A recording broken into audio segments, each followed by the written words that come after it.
अमरावती जिल्ह्यात ASI अब्दुल कलाम यांना धडक मारून पडून जायचे होते, मात्र धडकेनंतरही ते केवळ हिवडत होते. मारले नसते तर आम्ही मेलो असतो म्हणून त्यांच्यावर चाकूने सपासप वार केले. ते ठार झाल्यानंतर आपण तेथून पळालो अशी कबुली जिहानुद्दीन वल्द ओसनाउद्दीन उर्फ जिहान याने दिली.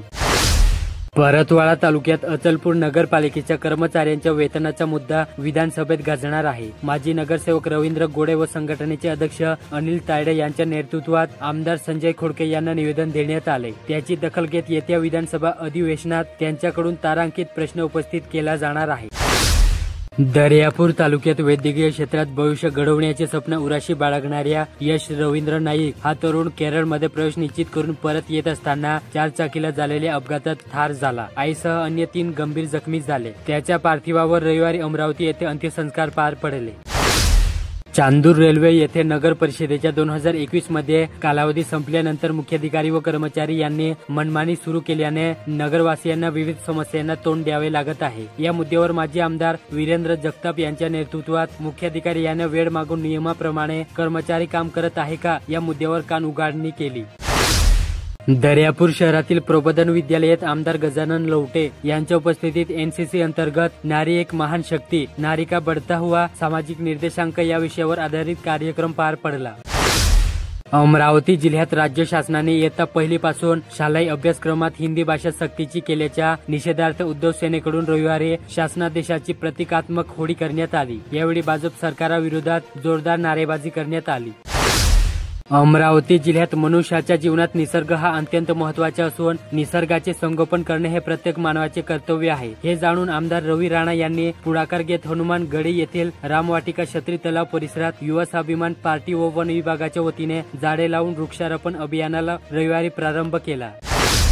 अमरावती शहरातील मध्य झोन क्रमांक 2 राजापेठ अंतर्गत प्रभाग क्रमांक 12 अंबापेठ गोरक्षण येथे शनिवारी विविध स्वच्छता उपक्रम राबवण्यात आले. मुख्य रस्त्यावर झाडू मारून स्वच्छता करण्यात आली तसेच कचरा उचलण्यात आला. चिखलदरा येथे विदर्भाचे नंदनवन चिखलदरा पर्यटन स्थळावर शनिवार रविवार 25,000वर पर्यटकांनी गर्दी केली. शनिवार पासूनच येथील हॉटेल फुल झाले होते. रविवारी सुद्धा 1 दिवसासाठी सहपरिवार आलेले पर्यटकांनी येथील प्रेक्षणीय स्थळांना भेटी देऊन आनंद घेतला. बडनेरा ते अमरावती मार्गावरील नरखेड रेल्वे क्रॉसिंग जवळच्या उड्डाण पुलावर खड्डा पडला. त्याच्या अक्षरशः सडाकी दृष्टीस पडत आहे. हा मार्ग अत्यंत वर्दळीचा आहे. हा खड्डा तत्काळ दुरुस्त न केल्यास जीवघेणा अपघात घडू शकतो अशी त्याची स्थिती आहे. मोर्शी तालुक्यात भूमिहीन व्यक्तीला बुदान यज्ञ मंडळाने कोसण्यासाठी दिलेली जमीन ही अहस्तांतरणीय आहे. तरीही मोर्शी तालुक्यातील नेरपिंगणाई येथे भगवतदार वर्ग बदल करून बुदान जमीन विक्रीची परवानगी तत्कालीन SDO यांनी दिल्याचा प्रकार उघड झाला. हा आदेश रद्द करण्याची मागणी मंडळाचे सचिवद्वारा जिल्हाधिकारी यांच्याकडे पत्राद्वारे केली. चांदूर बाजार येथे शिवसेना उद्धव बाळासाहेब ठाकरेच्या वतीने चांदूर बाजार येथे हिंदी सक्ती विरोधात शासन निर्णयाची होळी करीत निषेध व्यक्त करण्यात आला. पोहरा बंदी येथे मेंढी चराईमुळे राखीव जंगलातील वन संपदेची नासाडी रोखण्यासाठी वन विभाग सज्ज झाला आहे. चांदूर रेल्वे वन परिक्षेत्रातील चिरोडी वर्तुळात येणाऱ्या लालखेड आणि सावंग बीट या राखीव जंगलालगत खासगी जागेत मेंढपाळांनी राहुट्या करून बस्तान मांडले. यंदा राखीव जंगलात मेंढ्यांचे कळप जाऊ नये यासाठी जंगलाच्या प्रवेशद्वारावर वन कर्मचाऱ्यांनी राहुट्या ठोकल्या.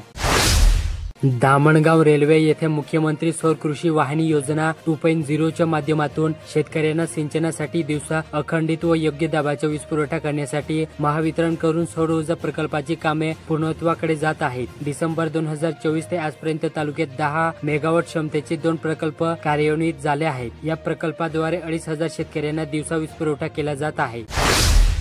दमणगाव रेल्वे येथे रेल्वे स्थानकानजीक शुक्रवारी रात्री आढळलेल्या मृतदेहाचा शोध दत्तापूर पोलिसांनी केवळ 12 तासात लावला. हा युवक फुलगाव जवळील गुंजुखेडा येथील असल्याचे स्पष्ट झाले. निनाद वसंतराव दिगाडे असे त्या युवकाचे नाव आहे.